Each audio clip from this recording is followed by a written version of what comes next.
বন্ধুগণ, আপনারা জানেন এই সরকার দায়িত্ব নেওয়ার গত 14 দিনের মাথায় বিভিন্ন কমিউনিটি, বিভিন্ন সংগঠন তাদের দাবি দেওয়া নিয়ে নিয়মিত প্রেস ক্লাবে, রিপোর্টার্স ইউনিটি, শাহবাগে আন্দোলন করছে।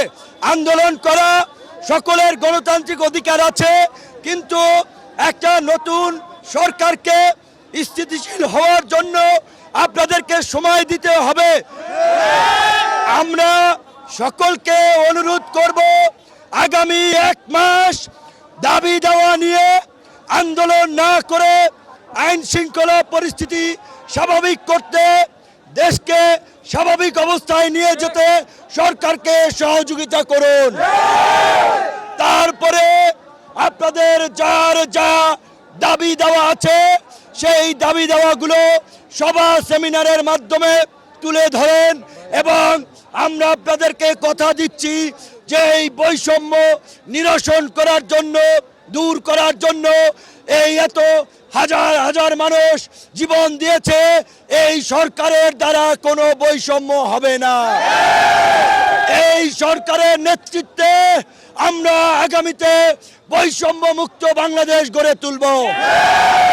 প্রতিটি সেক্টরে আমরা বেতন বৈষম্য, সুযোগ সুবিধার বৈষম্য, নাগরিক অধিকারের বৈষম্য আমরা দূর করব।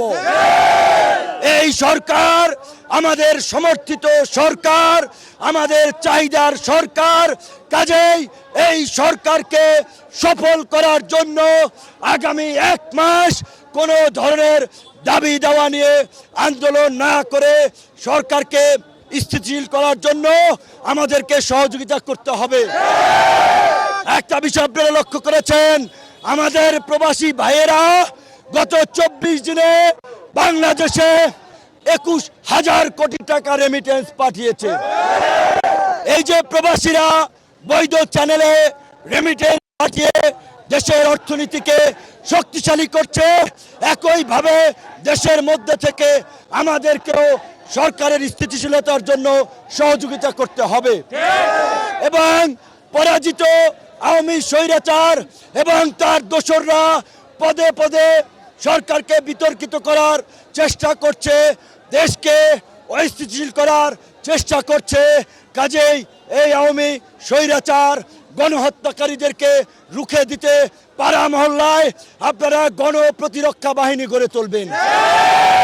এই বাহিনী এই পরাজিত ফ্যাসিস্ট শক্তিকে নির্মূল করার জন্য কাজ করবে। আমরা এখন থেকে আমাদের এই পল্টন অফিস এবং পল্টনে জড়ো হয়ে এই প্রেস ক্লাব, সচিবালয়, শাহবাগ আমরা ছাত্র জনতা পাহারা দিব। আপনারা যারা এই পাহারায় স্বেচ্ছাসেবী হিসেবে কাজ করবেন, এই পুরানো পল্টন আল-রাজি কমপ্লেক্সের সামনে আমাদের অফিস আছে, আমরা টিম করে এই সচিবালয়, এই প্রেস ক্লাব, এই শাহবাগ আমরা পাহারা দেব। কেউ যেন এই এলাকা অস্থিতিশীল করতে না পারে, সরকারকে বিপদে ফেলতে না পারে।